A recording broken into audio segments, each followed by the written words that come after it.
If you've done enough voiceover sessions, you'll understand that a voiceover is typically done towards the end of a production. As a matter of fact, if you look at different stages of production, like pre-production, production, and post-production, voiceover tends to be post-production. And indeed, it's kind of at the end of a chain, which means that sometimes you may get requests which are quite urgent, in a bit of a rush, and there are a few things that you can do to make your client's life easier if indeed you do receive a request like this. First of all, answer quickly. Don't wait a business day before answering. If you receive an email and you can answer it, answer it. It lets the person who messaged you know that you're available, which puts their mind at ease because typically speaking, you're not talking to the end client, you might be talking to an audio post-production company, and you don't necessarily want them to be in a position in which the end client is kind of breathing down their neck, waiting for them to find a voiceover artist for this job. So do answer quickly, it helps. Secondly, be ready to record at a moment's notice. Now, I understand that's a bit more difficult to ask, especially during weekends, especially, for example, at night when you've kind of switched off for the day. But if you can, especially if you have a home studio, it's nice if the client, or at least the person who you're interfacing with, can actually hear an example of something you've recorded. They can hear, for example, a sample based on a script they might provide. This actually happened to me today, and it's a Sunday when I'm recording this. Again, it's kind of the same principle as before. It puts their mind at ease.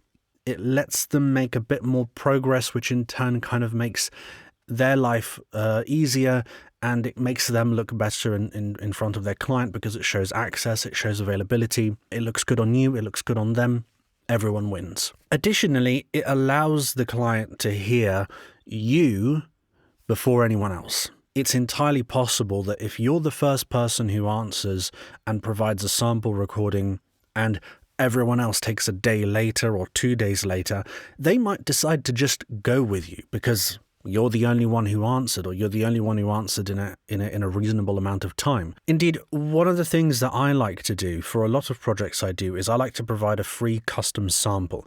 If they've provided a script, if they've provided some context, I can actually just go ahead and record a little sample for them. This helps them visualize and imagine what the final product might end up being. And again, it kind of increases the chances of you actually getting that work, which ultimately is a win-win. It means the collaboration can start sooner, which means everyone's happy. The third thing that I'll talk about, there are other things you can do, but one of the things that I think is very important to do is do not disappear after a project seems to be completed. What might happen is you record, you send it, everyone says, great, thank you, awesome. A week goes by and you get an email saying, hey, sorry, the client changed the script a little bit. Can you record these last 2 sentences? This will often happen also in kind of a rush.